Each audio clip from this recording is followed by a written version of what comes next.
So last week we have a wonderful Bible study, right? Ano topic natin? Prophecy. Prophecy. Medyo okay, no? A lot of people actually came to ask me and Mel and said, medyo malinaw daw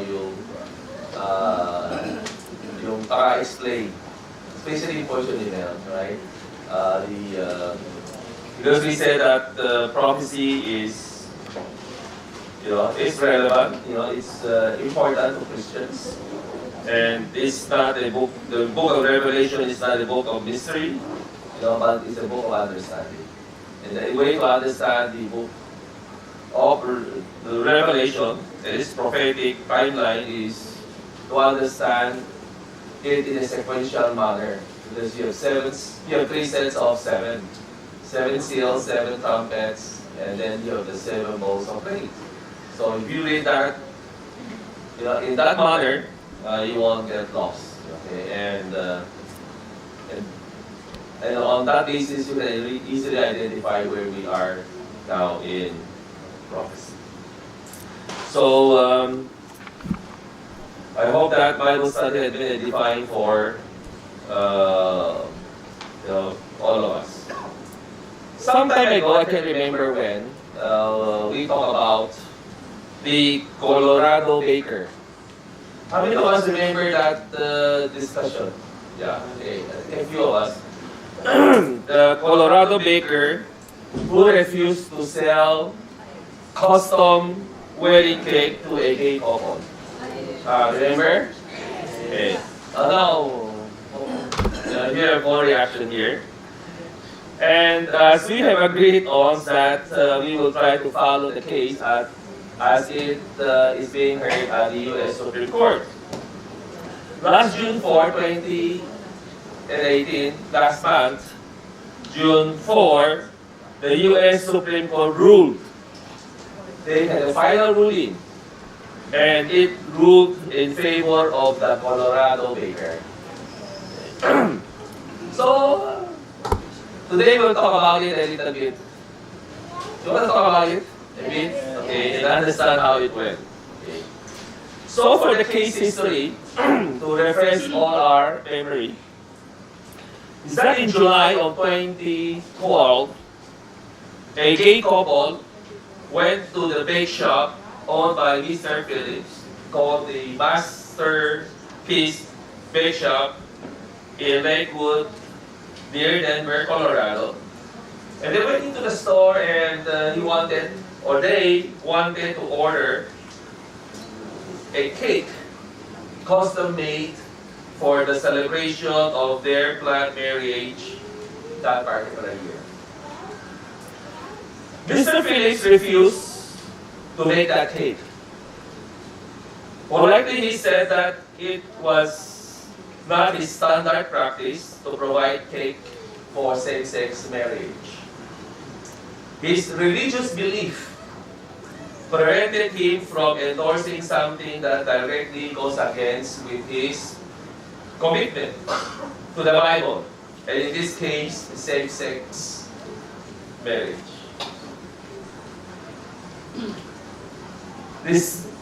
The couple felt infuriated, so they filed a case against the owner of the cake shop. They filed a case against Phillips. Phillips was sued by the same-sex couple, having declined to make a custom cake for them.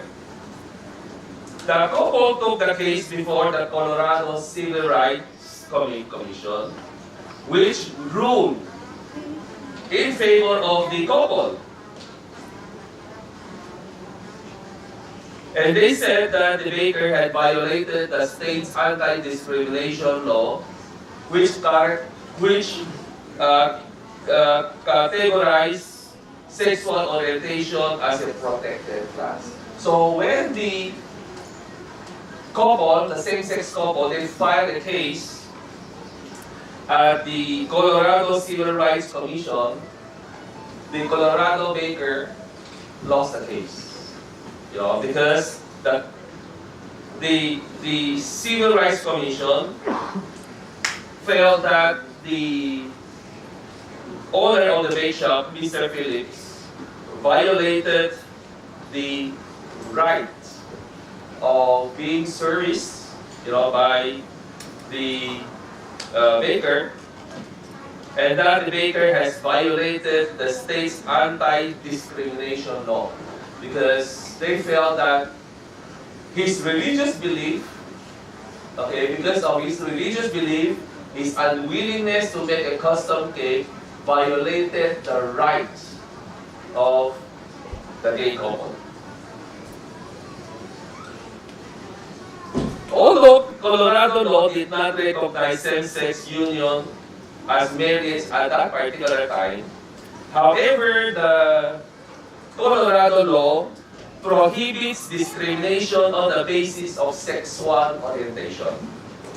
And the commission concluded that the owner of the bake shop, Phillips' refusal, violated the law, despite that Mr. Phillips' argument that he is opposed to same-sex marriage on religious grounds. The commission's unanimous voted against the baker on the basis of his religious belief. So natalo yung baker. Okay? First round ito, di ba? At that time, the commissioner, Diane Rice, said, he is a member of that commission. And she said, and I want you to listen to what she said very carefully. And she said, freedom of religion, and religion has been used to justify all kinds of discrimination throughout history. Okay? So that's the argument. How did this baker who refused to make a cake for same-sex marriage lost the case? Okay? When he was saying that I have my rights, the First Amendment rights protected my freedom of speech and my freedom to religion. Okay? And yet he lost the case. On the commission level, in the commissioner's eye, they say that you cannot raise religion as a defense for discrimination. And this particular Commissioner Rice, said, people have been using the freedom of religion, and religion has been used to justify all kinds of discrimination throughout history. So it was a sweeping statement, okay, against religion. He said, whether it be slavery, okay, because when you read the Bible, there's the slavery in the Old Testament. Said, whether it be slavery, whether it be the Holocaust, okay, whether it be, and he said, you can list hundreds of situations where freedom of religion has been used to justify discrimination. Okay, and to me, it is one of the most despicable piece of rhetoric that people can use their religion to hurt others. Okay. And this is because of this kind of thinking, as expressed by the Commissioner Rice, that Mr. Philip lost the case. Okay. Okay. The lawsuit was decided in favor of the gay couple in 2013, and the Colorado judge ordered Phillips to receive anti-discriminatory training and to serve same-sex wedding or stop serving weddings altogether. So the decision was, okay, you do custom cakes for wedding. If you can do custom cake wedding for gay couple, he said you should not, and you cannot do any wedding cakes. Right?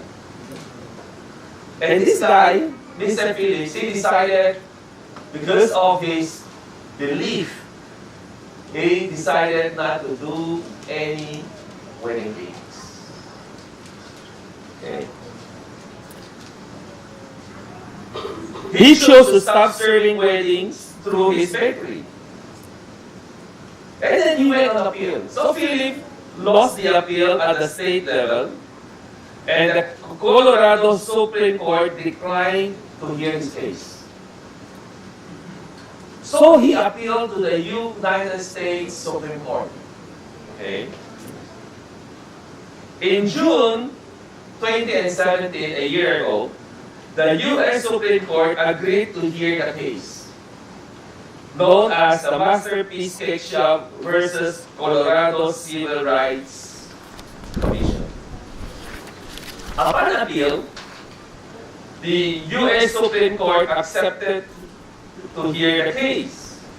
And in June 4, 2018, the U.S. Supreme Court has ruled in favor this time of the Colorado baker. So the Civil Rights Commission decision was overturned, okay, by the U.S. Supreme Court. The Supreme Court ruled on June 4 in a 7-2 vote that decision had violated, that the Colorado Civil Rights Commission had actually violated Mr. Philip's rights. Nabaliktad. Okay? Instead of Mr. Philip violated the right of the gay couple, the U.S. Commission, or the U.S. Supreme Court said the reverse. He said the Commission violated, the decision of the Commission violated the rights of Mr. Phillips. Our attorney for both sides made their arguments. The argument of the attorney for the baker said that forcing Phillips to advance a message about marriage that is contrary to his faith violates the constitutional protection for free speech. Okay? And on the other hand, the attorney for a gay couple argued that refusal of services to the gay community, okay, is a clear violation of anti-discrimination law, irrespective of religious belief. The Supreme Court judges' decision turned on what the court described as an anti-religious bias on the Colorado Civil Rights Commission. Okay. What is he saying? He says that the Supreme Court turned over the decision of the Colorado Civil Rights Commission based on a single, argument. And this argument, was that there was a bias. The commission committed a bias against religion. Okay, he said. The justices voted 7-2. Okay, on the basis that the commission violated Mr. Phillips' right under the First Amendment, which is the freedom of speech and of religion. When the justices heard arguments in December last year, the United States Supreme Court Justice Anthony Kennedy was plainly bothered by comments by a commission member. The justice considered the statement of the commission member as disparage to religion. Okay? In oral arguments, he asked whether the commission decision would stand if at least one member based his or her decision in significant part on the ground of hostility to religion. Justice Kennedy was critical of the commission, saying, so this justice, he said, tolerance is essential in a free society. Because the rights of the LGBTs was that there should be tolerance, right? Equal acceptance. Okay? There should be no discrimination, either of race, of sex, okay, or religion, right? But this tolerance is essential in a free society, and tolerance is most meaningful when it is mutual, right? It seems to me that the state in its position here has been neither tolerant or respectful of Mr. Philip's religious belief. Okay. Ang galing nitong Supreme Court Justice. He said, yeah, you wanted tolerance. Okay? But you did not tolerate the religious belief of Mr. Phillips. Right? So if you want tolerance, to tolerate or to have anti-discrimination against race or sexual orientation, right? In the same way, you must have tolerance towards religious belief. It cannot be a one-way thing. He said, you made the decision, the commission level made the decision based on a bias against religion. That's what he's saying. Okay? And on that basis, they overturned the decision of the Colorado Civil Rights Commission. Writing for the court, Justice Anthony Kennedy pointed to one commissioner's comment that religion had been used to justify slavery and the Holocaust, and that invoking religion to hurt others is despicable. The Commission's hostility was inconsistent with the First Amendment's guarantee, he said, that our laws be applied in a manner that is neutral towards religion. Okay. The disputes, Justice Kennedy wrote, must be resolved with tolerance, without undue disrespect to sincere religious belief, and without subjecting gay persons to indignities when they seek goods and services in an open market. So what does the decision say? Okay, the decision say that, there is anti-discrimination law. We all need to respect that. But on the other hand, you have to respect religion as well. Okay? That's it. So, now everybody has a problem. The judiciary system now has a problem. Because the narrow ruling did not reach the broad free speech and religious right issue. That had prompted the justices to take up the case. Okay. There was no firm decision whether you can deny services to gay couple. There was none. They just said that in this particular case, you guys did not respect the religion of Phillips. There was a bias against him, so I throw out the case. Okay? But the question at large is, can you turn away and refuse to service, gay couples? That one was never answered. Okay? Okay. The seventh justice majority said the Colorado Civil Rights Commission finding in the Baker's case was tainted by animus or animosity towards religion. So the verdict was a limited decision. That leaves for another day the larger issue of whether a business can invoke religious objections to refuse services to gay and the lesbian people. So that was the case, the history and the decision of the U.S. Supreme Court. So it's, Mr. Phillips won the case, but the issue is still hanging in the air.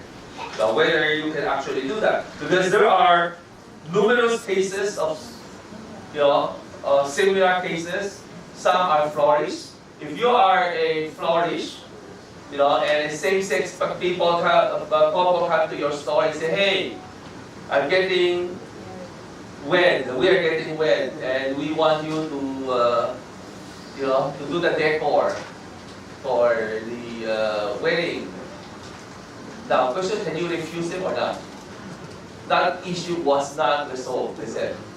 Okay? Even on religious basis. Okay? And there are many cases. Or if you are a wedding photographer, can you refuse, services?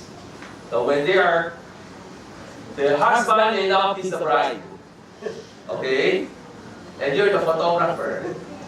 Right? So, I refuse to do that. But can you do that on the basis of religion? That had not been decided on this particular case.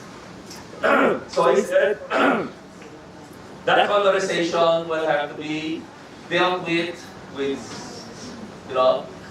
tolerance, as they say. Okay. We believe that this is just the beginning of the LGBT movement. This is not the end. This is the beginning. And the way I will look at it, the decision is neither a win or a lose to any party, doing this particular debate. I personally believe that the LGBT movement, this is my personal belief, and I hope that you share this belief with me. This movement is a direct affront to God. Okay? It is a clear challenge and opposition to God and to God's word. We all believe that this lifestyle is immoral, and this lifestyle will eventually infect the whole world as we live now nearer towards the end of the age. I remember during one of our Bible studies, I don't know if you still remember this, that someone stood out and they asked, what is our stand? What's our stand on the LGBT issue? How many remember that one? Kalimutan nyo na, di ba? You remember that, right? So I asked him, I said, do you know the story of Sodom and Gomorrah? And he said, yes, he knows the story. He said, so, what happened to Sodom and Gomorrah? And he said that the twin cities were destroyed by God. So here is his answer. So this afternoon, I would like to visit this particular story, the story of Sodom and Gomorrah. Let's go to Genesis, the 19th chapter. And I find this story quite interesting. Quite interesting.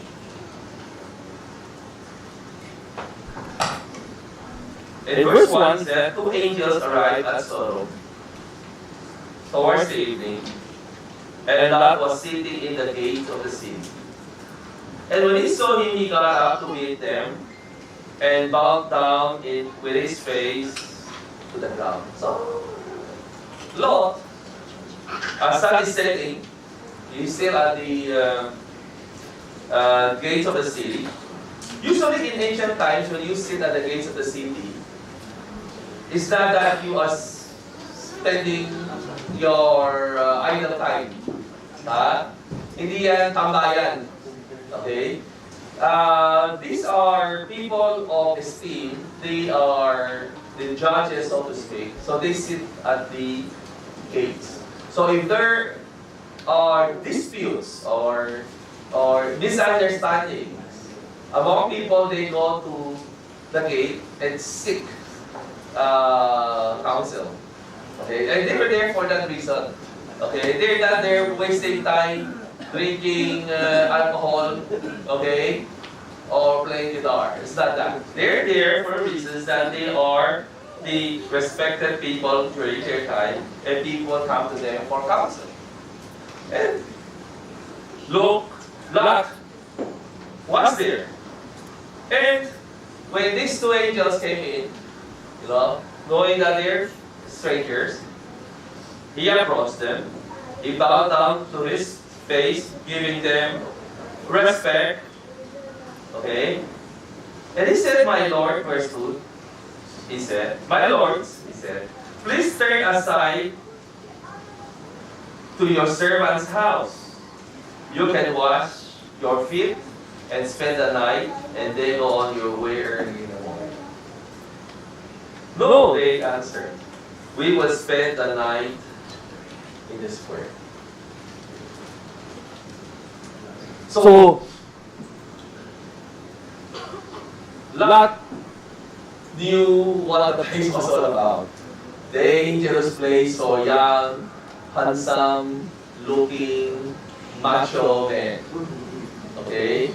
People like John. Okay? Delegate yan. Okay? Right. So, he invited them to his house for safety.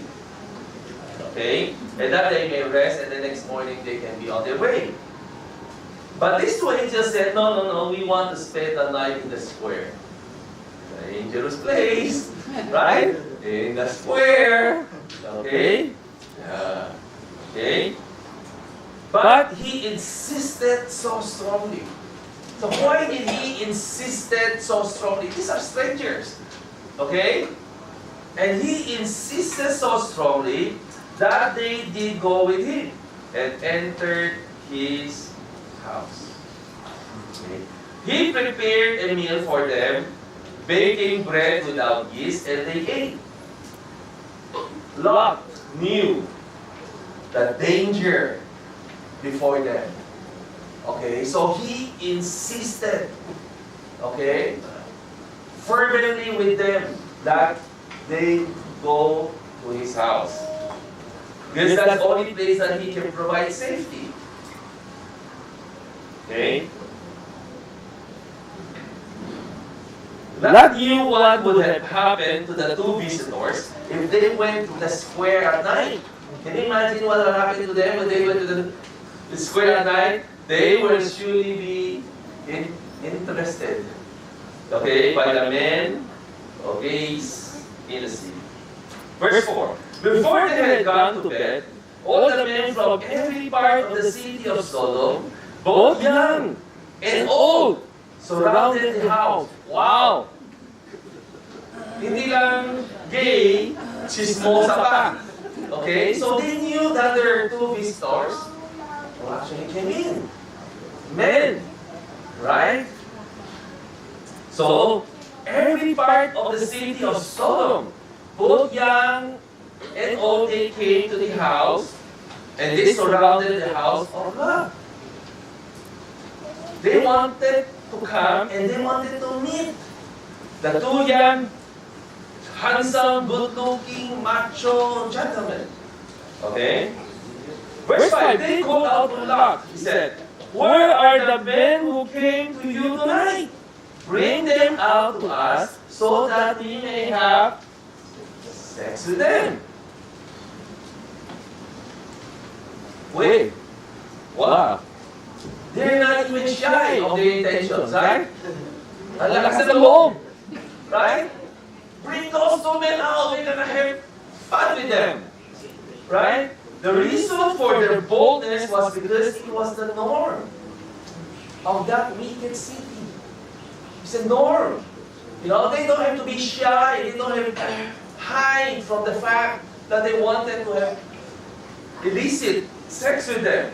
You know? Having immoral sex in the open was a normal thing in that city, that society.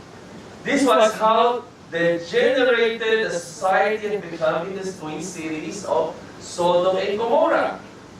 You know, deplorable. For that reason, God decided to destroy it or destroy them. Verse 6. Lot went outside to meet them and shut the door behind him.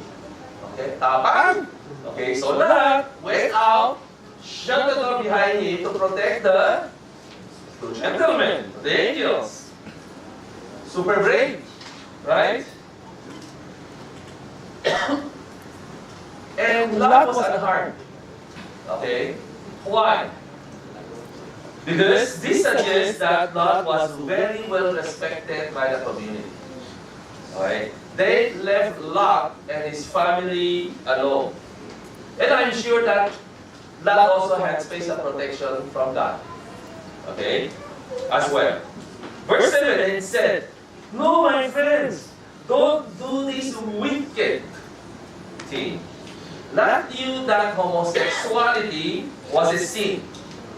You know? And I'm sure he's been preaching this for the longest time. And he was being ignored. So in this particular case, he directed to them again.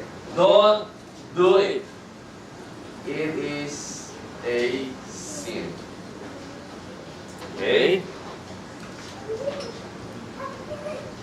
Verse 8. He said, "Look, I have two beautiful virgin daughters." Right? "I have two daughters who have never slept with a man. Let me bring them out to you, and you can do what you like with them. But don't do anything to these men, for they have come under the protection of my roof." These two men are my guests. They are under my protection. However, I'll give you my two daughters. Do anything you want with them. Okay? Lot had two daughters. They were virgins. Okay? But they were both betrothed to be married. Okay? They were both betrothed to be married. Well, the gays, hey, the gays, do you think they have interest in girls? No. Rejected. Maganda sila. Virgin. Men. Okay, that's what they want. Okay. 9. They said to Lot, "Get out of our way," they replied.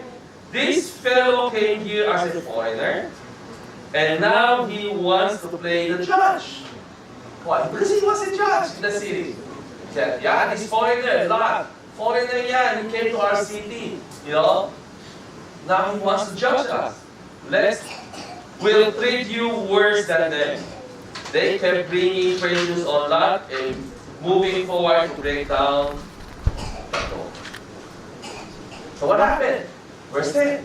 "But the men inside reached out and pulled Lot back into the house and shut the door."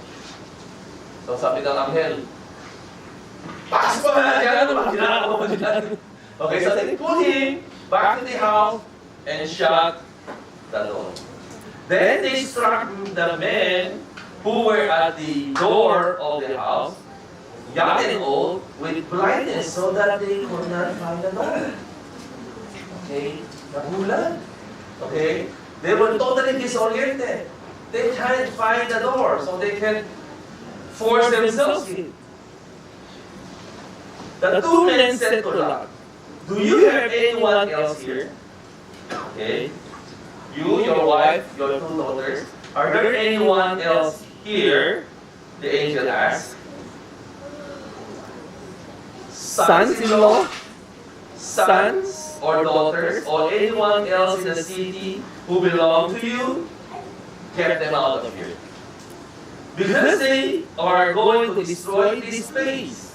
The outcry to the Lord against its people is so great that He has sent us to destroy." So wicked, he said. Okay? And the cry has reached God. And we are here, he said, to make an end to it, to destroy it. Verse 14. "So Lot went out." Nakalabas pa siya. Okay? "So Lot went out and spoke to his sons-in-law, who were pledged to marry his daughters. He said, hurry and get out of this place, because the Lord is about to destroy the city. But his sons-in-law thought he was joking. Right? And I thought this verse myself for a while. You know? I thought this verse, I said, yeah, it really sounded like a joke. Right? It really sounded like a joke. Because today, we have 2020 vision, because we know that the Bible wrote that the Twin Cities were actually destroyed. But you read those times, you live in the city, you are so familiar with the culture, you are callous to all the wickedness in there. Okay? And you live in there, and everything is normal. And you said, live tonight, because this city will be destroyed. No one will believe you. Not a single soul. Baski na son, to be son-in-law. Right? No one will believe. And everyone, at least two, okay, thought it was a joke.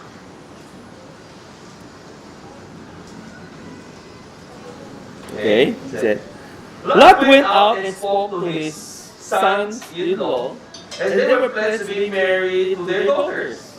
He said, hurry and get out of this place, because the Lord is about to destroy the city. But his sons-in-law thought it was a joke. Lord? Who is this Lord? Why would he destroy the city? Right? So, it's not real to them.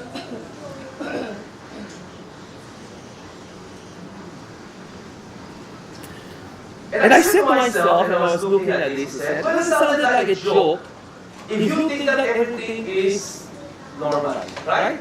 If things are normal, and you say God is going to destroy it, that's a joke. Okay, just like the time of Noah, and it's the same thing.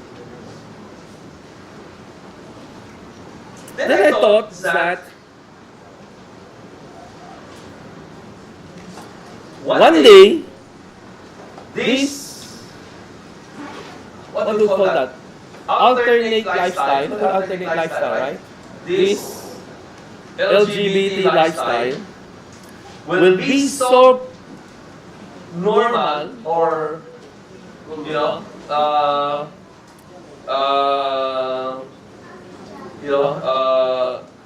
infectious, right? It will be so normal in our society, just like our current heterosexual relationship. Okay? If you come to a time in the future that this becomes so normal. Everyone is doing that. Guy with guy, girl with girl, it's okay. They can get married, okay, in church. Okay, they can adopt children, they can have their own family, okay? One will act as a husband, the other one will act as a wife, okay? They are happy together, they have their own community, they go to church, they sing praises to God, okay? And everything is so normal. Okay? Everything is so normal.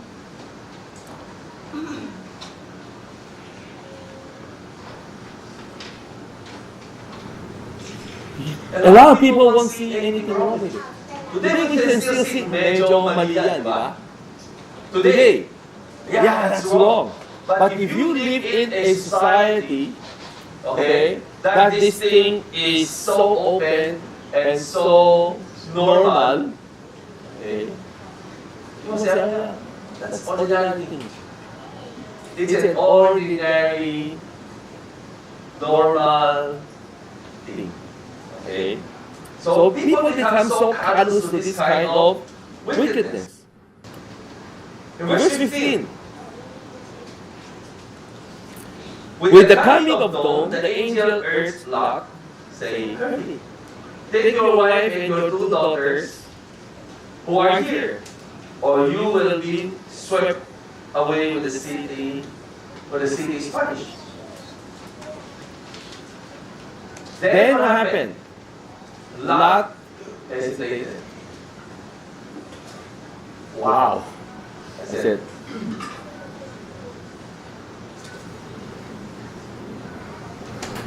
when he hesitated. Okay. I said, what? Stop. I need to digest this a little bit. Okay. Lot hesitated. Okay. What went into his mind? I said, what went into the mind of Lot? Okay. That he hesitated to leave. The man grabbed his hand and the hands of his wife and his two daughters and led them safely out of the city. Okay. Can you imagine the scene? I want you to imagine the scene. Okay. Go.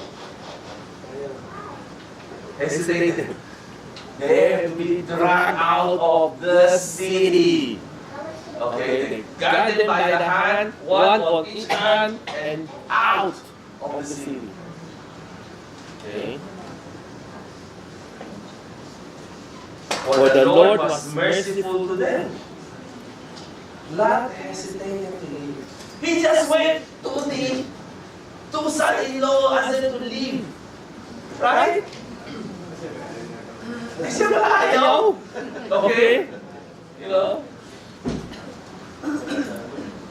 To me, this is interesting. To me, this is most interesting. Lot knew the city. He knew how wicked it was.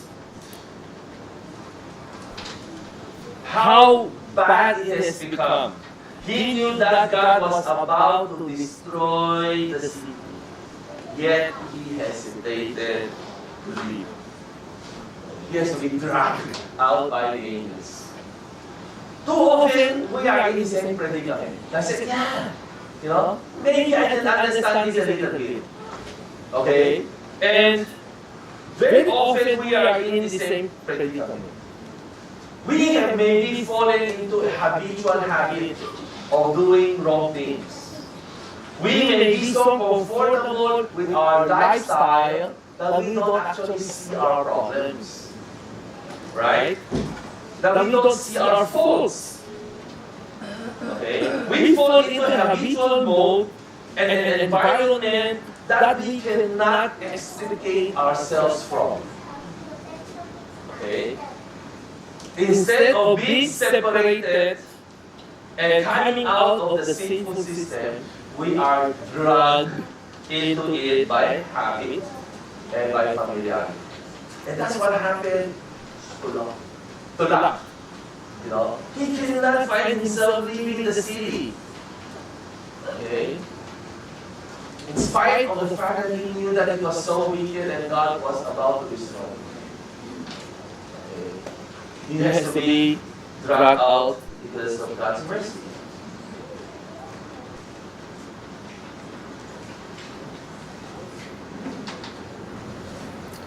And I said, how many of us has to be yanked out, you know, of our comfortable seat in order that we may find God? Okay.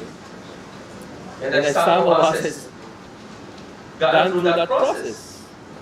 Okay. Verse 17. As soon as they had brought them out, one of them said, "Flee for your lives. Don't look back. And don't stop anywhere in the plain. Flee to the mountains or you will be swept away." Yan, parang sa atomic bomb, kapag binumba yan, okay, you cannot outrun that burst. You'll be caught by it. Okay? But Lot said to them, "No, my lords, please.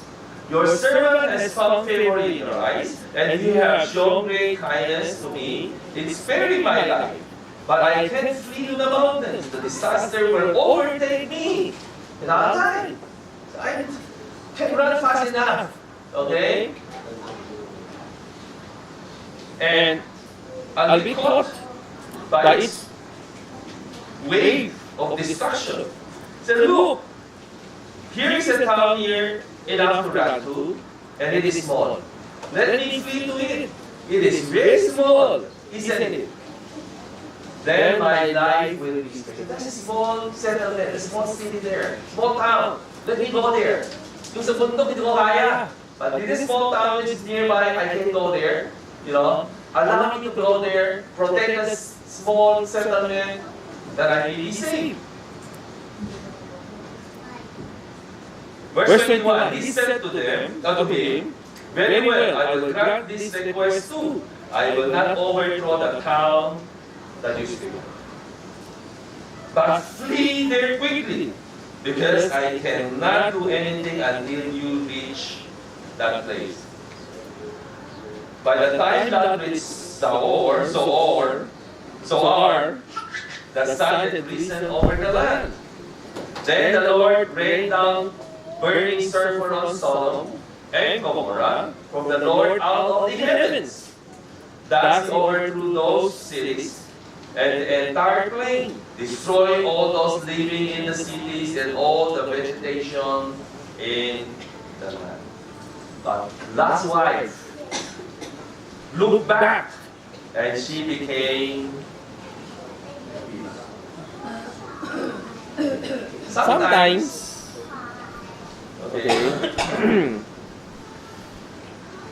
when we embark on a new life, right?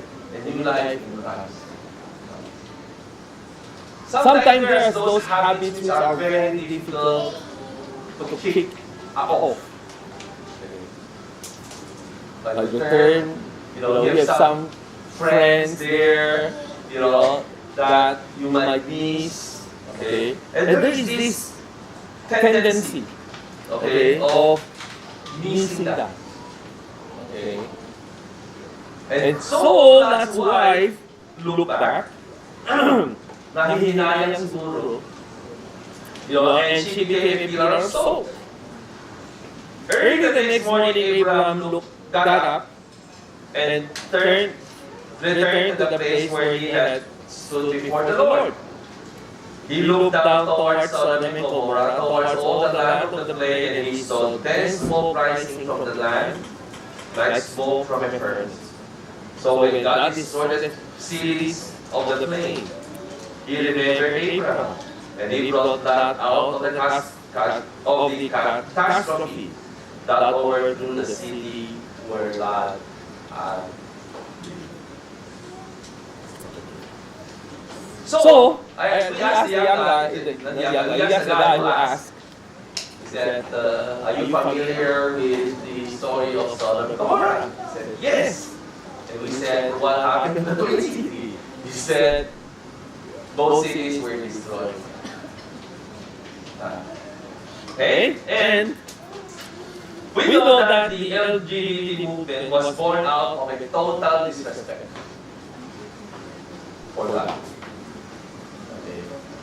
It was a total disregard for morality.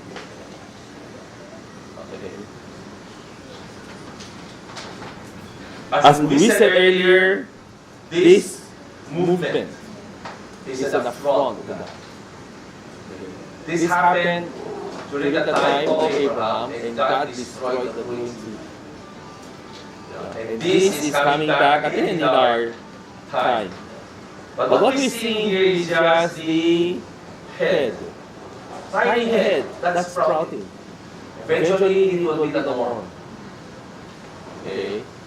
And there will be people living in here who may be so accustomed to this wickedness that they cannot identify whether it's right or wrong. Okay? They will be like the sons-in-law of Lot. When you tell them to leave, they'll think that it is a joke. Right? And even people who are faithful to God, they stay true to God, they hold on to the belief. They might not even want to go out and be separated because they feel a little bit comfortable in there. Right? Like Lot doesn't want to leave this place. Okay. And that is maybe what will happen towards the end, coming from this parallel scripture in the account of Genesis. Once humanity takes God out of the morality equation, human degeneration, is what will ensue. And that's what actually what's happening. When you take the Ten Commandments out, when you take God out, take God's word out, you take the Ten Commandments out, okay, in your life and in your conduct of morality, anything goes. Okay? Humanity now sinks into deprivation. Okay? And that's what we are seeing. The degeneration of mankind.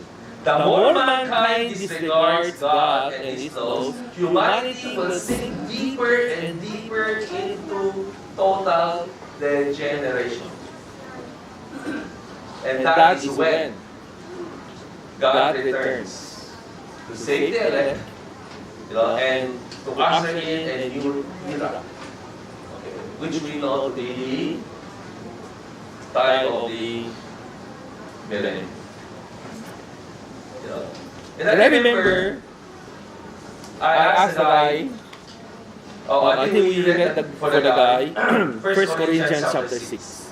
So may I invite you to read, or turn your Bible to 1 Corinthians chapter 6. 1 Corinthians chapter 6. As our closing verse, 1 Corinthians 6, and in verse maybe 9. Yeah, that's it.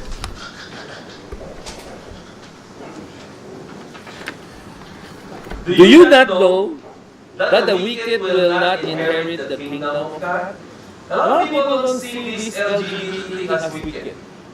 Sadly, some of the Christian denominations actually embrace them.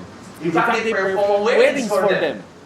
They don't see the wickedness of that, in their belief system. But we do. Why? Because we know God. And we keep God's commandments. We keep the Ten Commandments. But once you take out the commandments, and it goes. He said, do you not know that the wicked will not inherit the kingdom of God?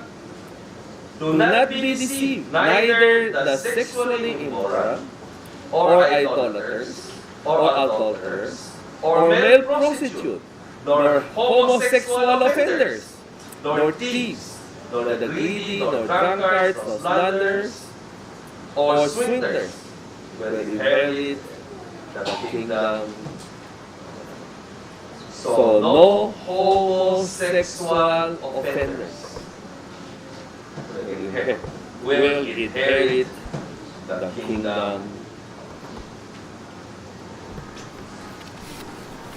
Are we happy that the Supreme Court of the United States made a righteous judgment as far as this is concerned? Okay, but this is not a win. It's not a win, for religion.